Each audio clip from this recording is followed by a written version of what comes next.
You, John Fitzgerald Kennedy, do solemnly swear. I, John Fitzgerald Kennedy, do solemnly swear.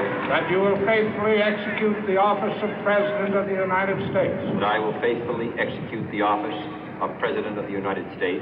And will, to the best of your ability. And will, to the best of my ability. Preserve, protect, and defend the Constitution of the United States. Preserve, protect, and defend the Constitution of the United States. So help you God. So help me God.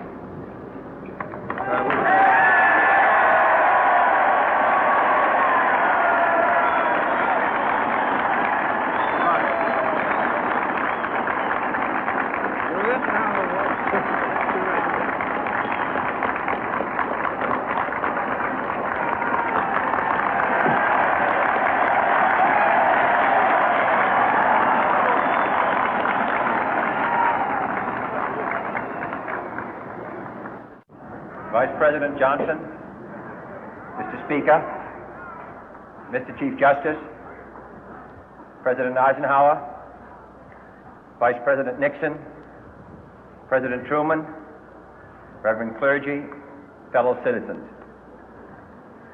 We observe today not a victory of party, but a celebration of freedom, symbolizing an end as well as a beginning, signifying renewal as well as change.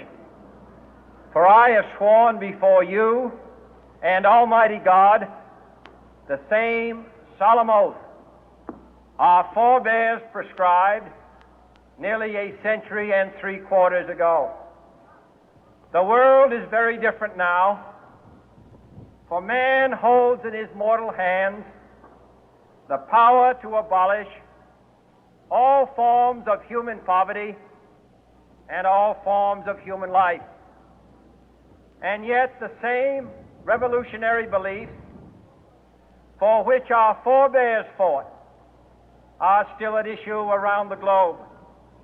The belief that the rights of man come not from the generosity of the state, but from the hand of God. We dare not forget today that we are the heirs of that first revolution.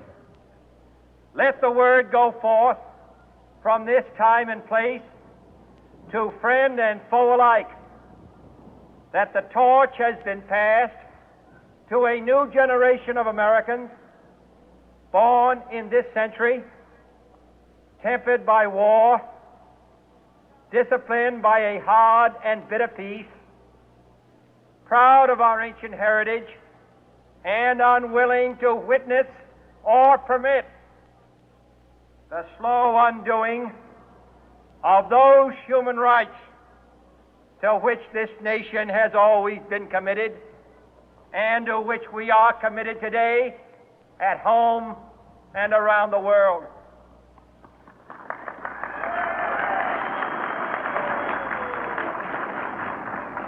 Let every nation know, whether it wishes us well or ill, that we shall pay any price, bear any burden, meet any hardship, support any friend, oppose any foe to assure the survival and the success of liberty.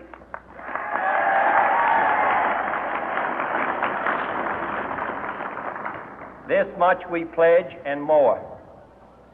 To those old allies whose cultural and spiritual origins we share, we pledge the loyalty of faithful friends.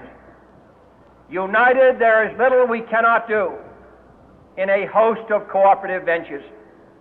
Divided, there is little we can do, for we dare not meet a powerful challenge at odds and split asunder. To those new states whom we welcome to the ranks of the free, we pledge our word that one form of colonial control shall not have passed away, merely to be replaced by a far more iron tyranny. We shall not always expect to find them supporting our view, but we shall always hope to find them strongly supporting their own freedom, and to remember that in the past, those who foolishly sought power by riding the back of the tiger ended up inside.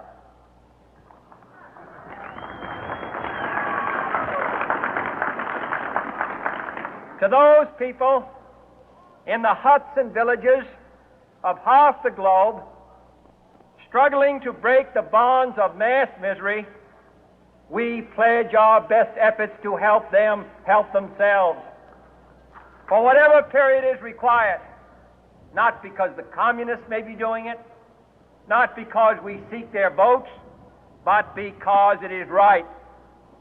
If a free society cannot help the many who are poor, it cannot save the few who are rich.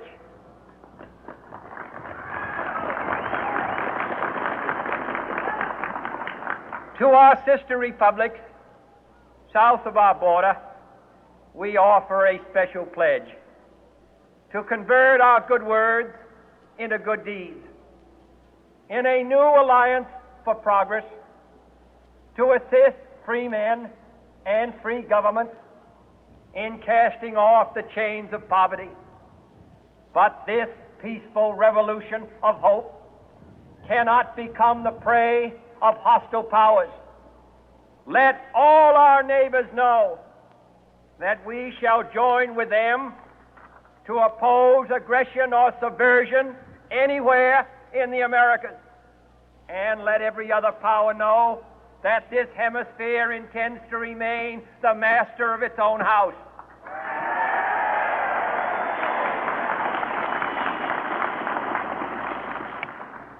To that World Assembly of Sovereign States, the United Nations, our last best hope, in an age where the instruments of war have far outpaced the instruments of peace, we renew our pledge of support to prevent it from becoming merely a forum for invective, to strengthen its shield of the new and the weak, and to enlarge the area in which its writ may run. Finally, to those nations who would make themselves our adversary, we offer not a pledge, but a request that both sides begin anew the quest for peace. Before the dark powers of destruction, unleashed by science, engulf all humanity in planned or accidental self-destruction, we dare not tempt them with weakness, for only when our arms are sufficient beyond doubt can we be certain beyond doubt that they will never be employed. But neither can two great and powerful groups of nations take comfort from our present course, both sides overburdened by the cost of modern weapons, both rightly alarmed by the steady spread of the deadly atom, yet both racing to alter that uncertain balance of terror that stays the hand of mankind's final war. So let us begin anew, remembering on both sides that civility is not a sign of weakness, and sincerity is always subject to proof. Let us never negotiate out of fear, but let us never fear to negotiate.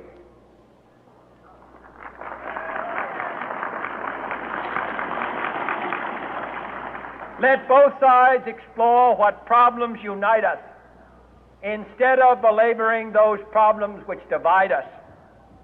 Let both sides, for the first time, formulate serious and precise proposals for the inspection and control of arms, and bring the absolute power to destroy other nations under the absolute control of all nations.